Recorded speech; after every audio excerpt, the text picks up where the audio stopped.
কি কইছস? ওরে ধরলি কি কইছ? বাংলাদেশের করবো ভাগ মানে এই দেশ কি তোর বাপের আমগো দেশ। বঙ্গসেনা দিচ্ছে ডাক, বাংলাদেশকে করো ভাগ। বাংলাদেশের 6টি জেলাকে হিন্দুদের জন্য ছেড়ে দিয়ে স্বাধীন বঙ্গভূমি রাষ্ট্র গঠনের দাবিতে সোচ্চার হলেন এপার বাংলার বঙ্গসেনা সংগঠনের সদস্যরা। ওই বাংলাদেশে 6টি ডিস্ট্রিক্ট নিয়ে ওখানে স্বাধীন বঙ্গভূমি রাষ্ট্র গঠন করে ওখানেই হিন্দুদের প্রতিষ্ঠিত। শালার ঘরে শালারে ধরে লিয়ে আছে ওর কত নিমতে রাবি দিলে জানোর বাচ্চা কুত্তন বাড়িছে হিন্দুর বাচ্চা হিন্দু সরলের বাচ্চা সরল তোরা খাইয়া ফেলাম মহিলা। তাদের দাবি বাংলাদেশের 6টি জেলা যশোর, খুলনা, ফরিদপুর, কুষ্টিয়া, বরিশাল এবং পটুয়াখালী, এই 6 জেলা নিয়ে আলাদা স্বাধীন বঙ্গভূমি রাষ্ট্র তৈরি করতে হবে। সেখানেই বাংলাদেশের হিন্দুরা একত্রিত হয়ে থাকবেন। শুক্রবার রাজগঞ্জের টাকিমারি চরে একটি অনুষ্ঠানের মাধ্যমে বঙ্গসেনার মহিলা এবং পুরুষ সদস্যরা একত্রিত হলেন।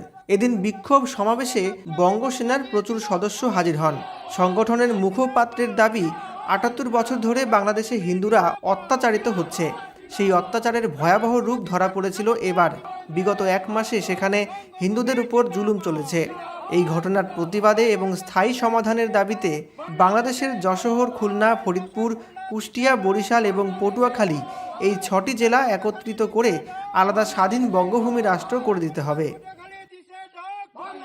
বাংলাদেশে এই ৭৮ বছর ধরে যে হিন্দু নির্যাতন চলছে তার সমস্ত রূপরেখা পরিবর্তন হয়েছে 2024 সালে। 24 সালে তো হয়েছে, 24 সালে তোর মা হাসিনারে তো দেশে পাঠাই দিছি না, জামাই সারা বাংলাদেশে পড়ে রয়েছে, বাতারের কাছে পাঠাই দিছি। সেখানে একতরফাভাবে চরম নির্যাতনের শিকার হিন্দুরা। তার প্রতিবাদে, তার জন্য বিক্ষোভ প্রদর্শনের জন্য আমরা আজকে এখানে সমবেত হয়েছি।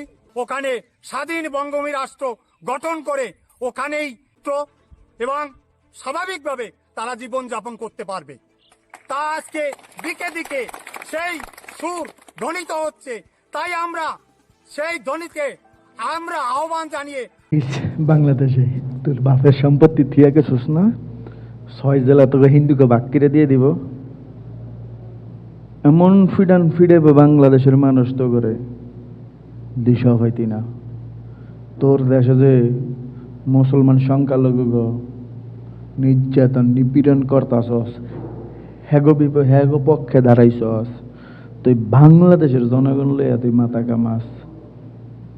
তোরা ডিম থেরাপি দিব, বাংলাদেশের দিকে চোখ তুলে তাকাবি, চোখ উড়াইয়া, একদম চোখ উড়াইয়া হাতে লইয়া মার্বল খেলবো। বাংলাদেশের দিকে যে নজর দিছস, বাংলাদেশে কোনো সংখ্যালঘু নাই, বাঙালি সব ভাই ভাই।